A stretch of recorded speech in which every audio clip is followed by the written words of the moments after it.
Good morning, App Properties. It's Tuesday, July 21st. Thank you for joining us. I'm Amy Corr, filming out of the Winnetka office, and I'm joined by Kevin Van Ack, who's live out of Goose Island.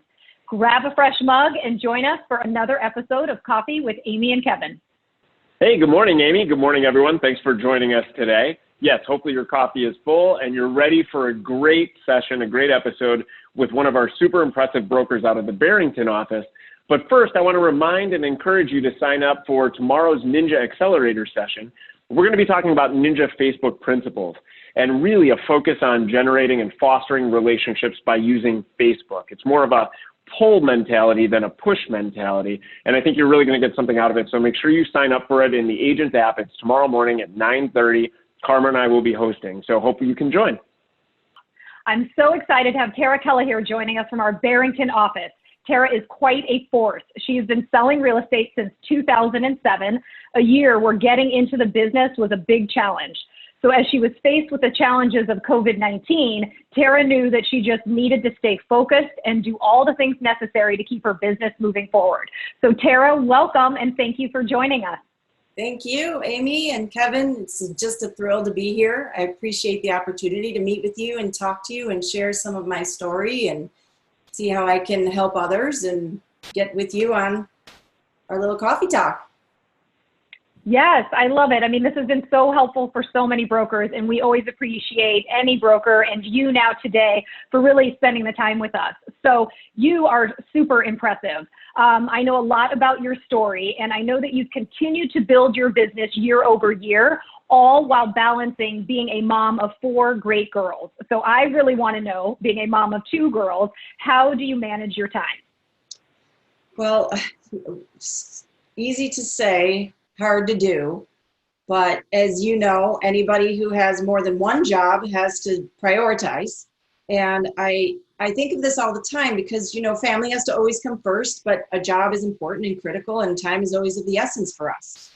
So, you know, every day is about lists. You know, I have checklists for my checklists, and I think making sure that, you know, always checking back and saying, is this the most important thing to do next? And what needs my focus now? And making sure that all those priorities are set together. When I started early on, obviously the girls were much younger and I needed help at home. I mean, certainly I hired, you know, somebody to help with the laundry. I really did. I had to pay for a little bit of that. And then I had nannies. And a cute little story you guys probably don't know, many people don't know, is that actually Priscilla, John Morrison's wife, was my first nanny when I started selling real estate. And she stayed with the girls that summer and, you know, drove them to all their sports and play dates and made them their peanut butter and jelly sandwiches. So, you know, there were things early on that I had to implement in order to keep that balance and manage my time so that I could start my business and grow it to where it is today. Mm-hmm. That's great. As Amy said, it was super impressive, truly, because I don't have children, and trying to manage my own time is a challenge, let alone, you know, being pulled into so many different directions, help or not. So I know I'm really impressed by that. I think also what's been impressive is this year-over-year growth that Amy mentioned. When we start talking about your goals, you know, would you be willing to share your goal for this year, for 2020, where you are currently, and then kind of the process for what you go through when you set goals and checking in throughout the year? Sure, absolutely. So being 2020, you know, we all start the year off and we're, you know, the first thing we think of is an election year, right? So you set your goals and every year you want to grow and you want your numbers to be bigger. And then you say, oh, it's an election year, so let's not be too lofty. And you thought that was going to be your biggest problem this year. Well, you know, that changed swiftly, as we all know. But every year what I do, and I start usually in October or November, is, you know, when this heat of the summer market kind of cools off a little bit and we can recapture a little bit of time to work on our business, I sit down and I do old-fashioned Excel spreadsheet. And what I do is I pull in everything from the MLS that's active. I pull in everything that's like Pocket or PLN that's in the works, in the flow. And I put it in a spreadsheet and with numbers. And I say, okay, if this is selling and here's, you know, because a lot of agents, I think, just are very seasonal. You have to keep working just as hard in the off season to keep these things going. You know, we don't sell as much in the off season, but we still keep selling. And so that spreadsheet is really important. I check the sphere of influence. I go back and I say, who did I talk to last year, the year before? And then I try to create the pipeline, and I think, well, who is going to come now? Who's going to come next? Who might be ready? And I put those people on a list. And then, you know, it's January 1st. And January 1st, we all wake up in the morning and we say, okay, so this year so far, I've made no money. And you have to say, somehow I have to believe in my systems to get to the place where you can help people to get your volume. Every year, the other thing I do, in addition to putting the sphere and everything in my whole list of people on a spreadsheet and a projection, I set goals and I write those down. And you guys are probably real familiar with Jim Rohn, I'm sure. He's, big business guy, goal setting. And as a matter of fact, back to the girls, this year, what I did is I had them sit down with me, and everybody wrote down their goals. And we circled 1 year, 3 year, 5 year, 10 year. And setting the goals for the year is really important because it is about volume and it is about numbers, but then it's also how you're going to get there and what your quality of life is going to be and what you want to do in addition. And that always seems to help you get set, kind of set yourself on your way. This year, I don't know, I've always had 20 million. It always seems like a really big ticket number. I got from it once. And, that was okay because it didn't matter because I felt like I did all right. Doing the Rolex was the first year and that was really amazing and great. And so, but this year is like, I'm like, 20, forget it. I'm going to do 30. And, I'm like, that's pretty big. But, the girls were in college and I thought maybe I'd have a little bit more time with everybody being a little bit settled. And sure enough, then COVID hits, right? And then you have to kind of say, all right, we'll get into that a little bit later in this conversation, but, still set your eye high and stay focused in order to get there. I think that's so great. I mean, it is tough to balance it all. And I think, being able to really sort of prepare yourself and take a look at, your business and also setting goals. I mean, Kevin and I, coach through a lot of those things with agents. And it's competitive out there in every market. So, let's talk a little bit about competition. And what I want to focus on particularly is, what do you think it is that is your it factor when it comes to servicing your clients? We always talk about, what is the differential that an agent brings to the table? So I want to understand, what do you think you do differently or better than others that wins business?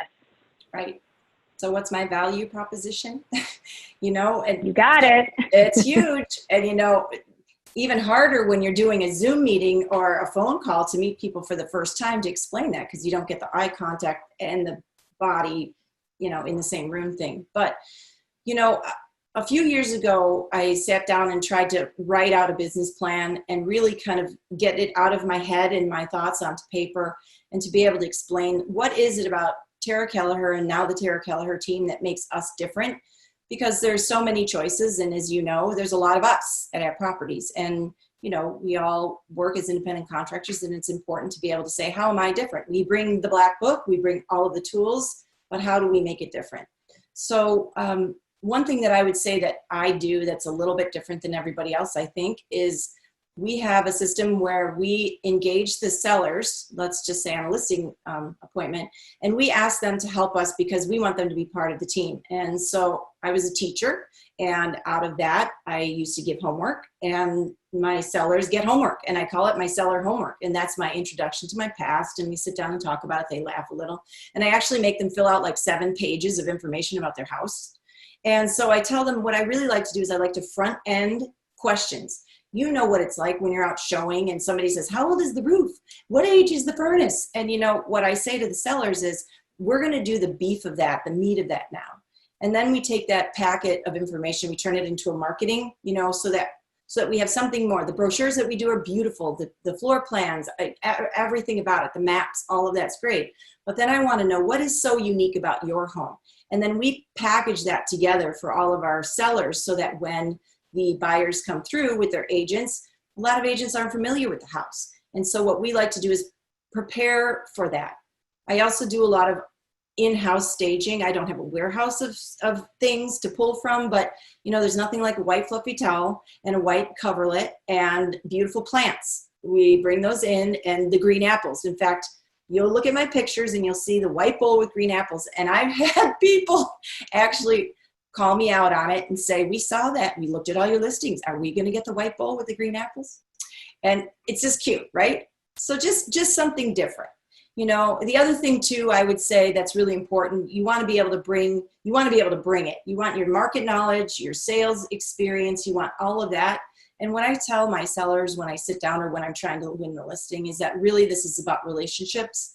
So before we get into anything about the house, they want it, the first thing, what do they want you to do? They want to bring you in and show you their brand new bathroom that they remodeled.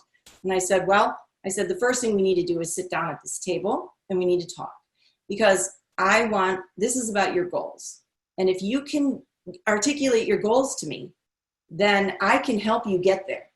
And really what we want to do is we want to be able to get all of our people, our sellers and our buyers, into their dream state, because what are we doing? We're actually helping people achieve their dreams and their goals. So really it's the connectivity about the relationship that really I think is something that's, pretty impactful when we meet. And then we go into the details that, you've got to bring something a little different. What's unique about that?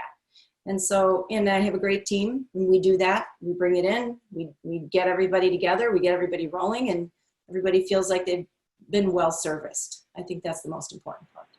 You mentioned just a moment ago about COVID-19 and how this year has sort of been affected. Not sort of, it has been affected. So for you, how have you handled business, during that 72-day lockdown, and what impact has it had coming out of that shelter in place and lockdown? Right. Well, the first 2 weeks I was panicking, kind of like doubled over, thinking, how's this ever going to work? Trying to get my PPP, whatever loan or something, unemployment or under, the same thing. I'm like reading and scrambling. So I'd have to say that even though things were happening, I felt like I went into this zone, like, how am I going to do this? And how am I, single mom, let's just face it. I was like, who's going to pay the bills? But then that slowly came to me. The epiphany or aha was, Tara, you know what to do. You started this when there was nothing. You started this when the subprime market crashed, was your first week of real estate. So you know how to do this. And you go back to the basics. And that's really kind of what I had to say to myself. I talk to myself a lot because quite honestly, we need to, reconcile things with ourselves in order to be good for everybody. And once I got past that shock, I realized, okay, we've got the team. We need to keep the bills going. We need to get, and more than that, we need to help people sell their houses. So what you guys started was impactful for me, because early on when you started this and you were talking about what are the steps, and it was the get on the phone, talk to your people and get on the phone so that we can actually connect with people. You can connect on a text, it's nice. You can connect on an email, it's great. But actually people need to hear your human voice. And so reaching out to everybody was the first step. And then it was the explanation. It was understanding our disclaimer. It was understanding, well, how do we do a safe showing and being able to get people in the door. And then what I realized about 2-3 more weeks into it, we were like selling houses. It was like popping like popcorn. And I was like, what is it? And I talked with my team and my assistant, Kathy, who's amazing. And we realized that the shelter in place actually kind of cut the riffraff out. And I don't mean that all buyers are riffraff, but you know what it's like, how people come in and they're tire kickers, or they're not sure if they're going to move, or they just really like to see the house, or they have nothing else to do, or, there's a lot of ways that we show and sell houses. But right now it was just about the people who needed to move, the serious buyers. And so it was a different story. It was a different day. And it was interesting to see how all of this unfolded, because as it was happening, we couldn't quantify it. And now we can look back and see, these are really people who were serious about buying. And it's erupted. I'd have to say we are in a shortage of houses here now, and we are looking for listings. We can't find houses for buyers. There's houses, there always are, but it's a different day and a different market. We've had a lot of people coming out of the city. We've been waiting for this.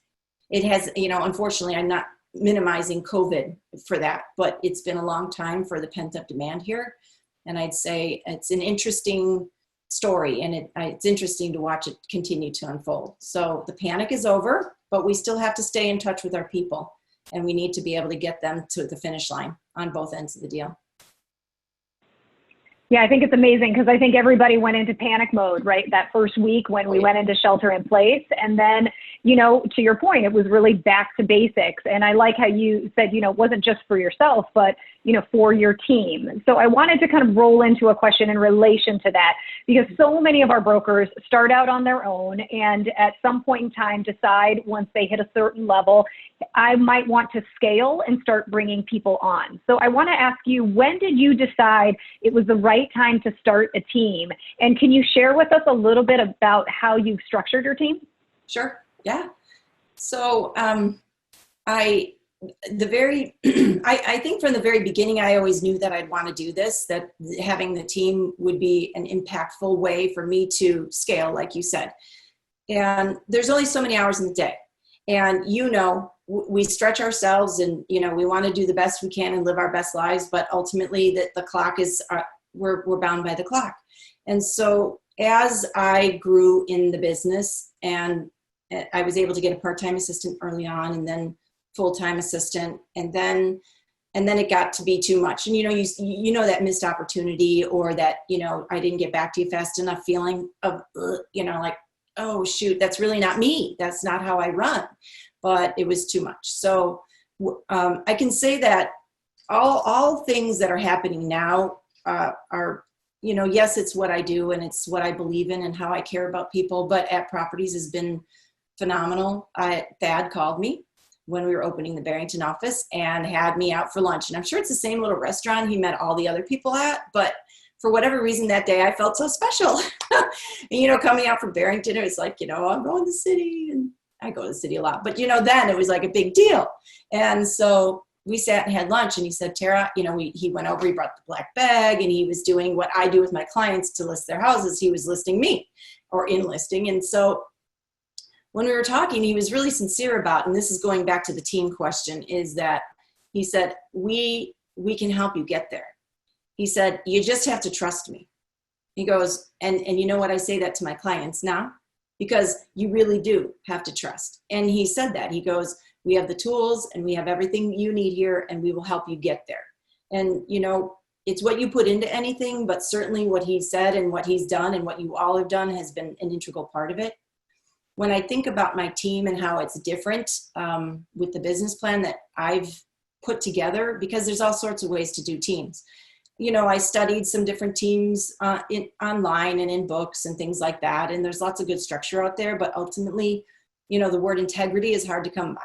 And so it was really important to me to surround myself for my people that could, you know, be a champion in my absence, or, you know, be at that open house, or be with a buyer when I couldn't, you know. And so it was really important for me to have people of like-minded and like spirit, and who worked hard and really cared about people like I do. So it's more about, for me, finding the right person than, you know, what the numbers read, because the numbers come when you have the right flow and being able to be in good communication. So I did a mission statement, and I did a value proposition, and, you know, we're really a small team, and we like to think of ourselves as a little bit boutique, because like I said, we do a lot more hands-on with our clients. We don't just sign them and stake the sign and go. We are really involved. So, you know, I think of it that way. It's very, somebody can call, any one of our buyers or sellers at any time could reach out to any one of the people on the team if they couldn't get a hold of me to get an answer. I think that's pretty special. You know, I mean, I feel like that's a good cohesive group. Yeah. So. Yeah, I would agree. And in listening to you talk about your team structure, how you know, the search for integrity among your team members to add the right people to the team, trusting what you've talked about, all the ways that you impact your clients. It's clear you're passionate about real estate. Yeah, right. There are a lot of different, I mean, it comes through loud and clear. So there are a ton of other careers out there. I mean, teaching, like you were in education, you know, previously. What is it about real estate that drives and lights the fire under you? Yeah, it is truly. I say to my girls all the time, you know, find the fire in your belly, you know, and that's where success comes. I didn't go to business school. I wish I had, but I was a teacher. I wanted to be a teacher. And, you know, a lot of real estate is educating and empowering your client, whether it's a seller or buyer. They want market knowledge. They want data, you know, because really it's an emotional situation, and we can talk to them all day long about, you know, the price per square foot and all this, but we also have to help them understand that how important it is to understand the value of the emotional side of real estate, but we need to be able to quantify that. So really it's the right brain and the left brain. They fight for front position all day inside of my head, just personally. You know, I like the math and I like the science, and you can be exacting. I'm a spreadsheet-aholic, and, you know, good or bad, but all the answers come back to sense. I'm very logical, but at the same time, you know, I have compassion. And so I understand what it's like when you don't get, you know, the house you wanted, or when, you know, somebody passes on your house when you're trying to sell it, you know. And so, you know, I tell my people, and especially like my buyers, you know, I say, you think of me like your sister mother, you know, or your fairy godmother, and or however you want to say it, because I have to care about the people enough to know that that's where they want to sleep, that's where they want to raise their family, that's where they want to live.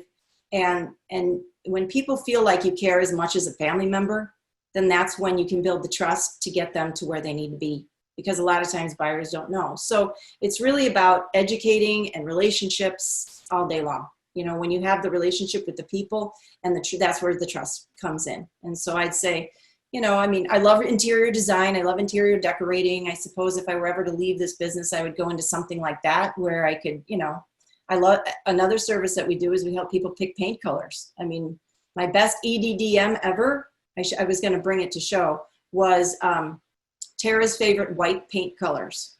And I had 6 white paints on the card, and I sent it out to the EDDM, you know, I don't know, 2000. I never had more calls on it before. They said, "You pick paint colors?" They said, "What do you charge?" I said, "Nothing, it's for free. I'll just come over and help you." You know, because who knows what color white to paint? They don't know. You know, what's the worst thing that can happen? You meet somebody new and you help somebody out and they share your name with someone else. But, you know, really it's about, you know, your home is where your heart is, but helping people find that space is really a joy for me. And I think that's the most important reason why I love what I do.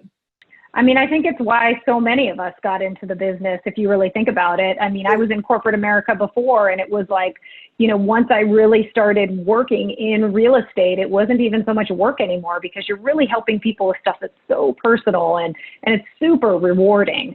So I want to ask you this. If you had any words of advice for brokers, whether they were new or experienced, trying to really get some traction right now in the market, what would your suggestion be? You know, right now with everything that's going on, and we're going into a fall season, regardless of COVID and everything with that, we're going into election, regardless of every other thing. And I think that it's kind of always back to the basics. You know, I update my goals, you know, it's mid-year-ish today or so, you know, rewrite your goals, check back with what you wrote down at the beginning of the year and the year before. So that's an important thing to do this time of year, because we can get swept away right now. And that's the hardest part. I would say another piece of advice I would say is this book. You know those app property stickers? I usually have one on here, so forgive me, but I couldn't find it today. But I write everything down.